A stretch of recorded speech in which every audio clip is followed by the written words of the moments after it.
Maïté m'avait emprunté plusieurs tableaux et bien sûr les livres pour l'exposition Stétier.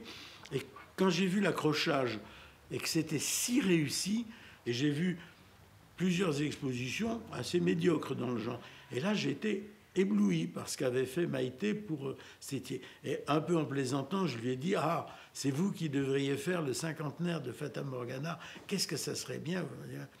Et elle m'a pris au mot, elle m'a dit « Mais parlons-en ». Et puis, ben voilà, 2 ans et demi après, ça s'est fait, et fort bien. On est accueillis par ce grand Max Ernst. Les livres, c'est moi qui les ai prêtés, mais l'essentiel des tableaux a été emprunté à de grands collectionneurs, à de grands musées. Dubuffet m'a offert un petit dessin, très beau d'ailleurs, mais enfin bon, tout ça ne faisait pas le poids sur les 6 messes, donc elle a emprunté de grandes œuvres, et elle a obtenu des choses magnifiques. Hein, j'ai appelé ça Fata Morgana en référence au grand poème d'André Breton, sans savoir à l'époque que ça désignait le mirage en allemand, en hollandais, en d'autres langues comme ça.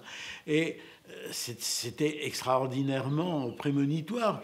À partir de 70-71, on a commencé à recevoir des manuscrits et à avoir des relations avec des gens qui nous prenaient pour une maison d'édition. Vu de loin, on croit qu'il y a une maison d'édition, et quand on approche, on s'aperçoit qu'il n'y a rien. La remarque est toujours vraie d'ailleurs. 1500 titres publiés en 50 ans, ça donne en effet le sentiment d'une maison d'édition. Mais 1500 titres, c'est quand même déjà pas mal. Et puis 50 ans, ça c'est bien. Gallimard a mis 3 générations à aboutir à 100 ans. Moi j'en suis à 50 en une seule. Donc j'ai quand même des chances d'arriver à 60 peut-être, hein, tout seul. Bien gros, tout seul, voilà. J'ai profité un peu des relations que j'avais avec Foucault, Deleuze, Costas Axelos, Michel Leiris, gens comme ça, pour leur demander des textes. Et évidemment, et puis grâce à Roger Laporte, la rencontre de Lévinas aussi a été très, très importante. L'histoire des idées qui était aussi dans le vent de ces années-là. Je me suis fâché avec Derrida avant qu'on fasse le livre, ce qui fait que je n'ai pas Derrida à mon palmarès. Hein. Je ne sais pas, Gracq, j'ai mis 40 ans à le faire entrer au catalogue. Je l'ai harcelé pendant 40 ans. Enfin, pas harcelé jour après jour, évidemment, mais j'allais le voir assez régulièrement. Non, il me dit non, je ne ferai pas d'infidélité à José Corti, ce que je trouvais extrêmement respectable. J'aime pas beaucoup les écrivains qui changent d'éditeur à chaque bouquin et qui... Bon, j'aime beaucoup la fidélité, c'est important. J'en veux beaucoup, par exemple, à Michel Leiris, qui lui a été fidèle, mais je lui en veux de ne m'avoir jamais accompagné chez Bacon. Je lui ai demandé à plusieurs reprises de rencontrer Francis Bacon. J'aurais évidemment, idéalement, voulu faire un livre avec Bacon. Max Ernst, Masson, Bram van Velde, tous ces gens sont morts. J'ai eu à peine le temps, enfin Bram un peu plus, mais Masson ou Max Ernst, tant qu'on fait un livre, il meurt. C'est pas drôle, enfin, hein, c'est pas du tout... non. Enfin, heureusement, il y en a...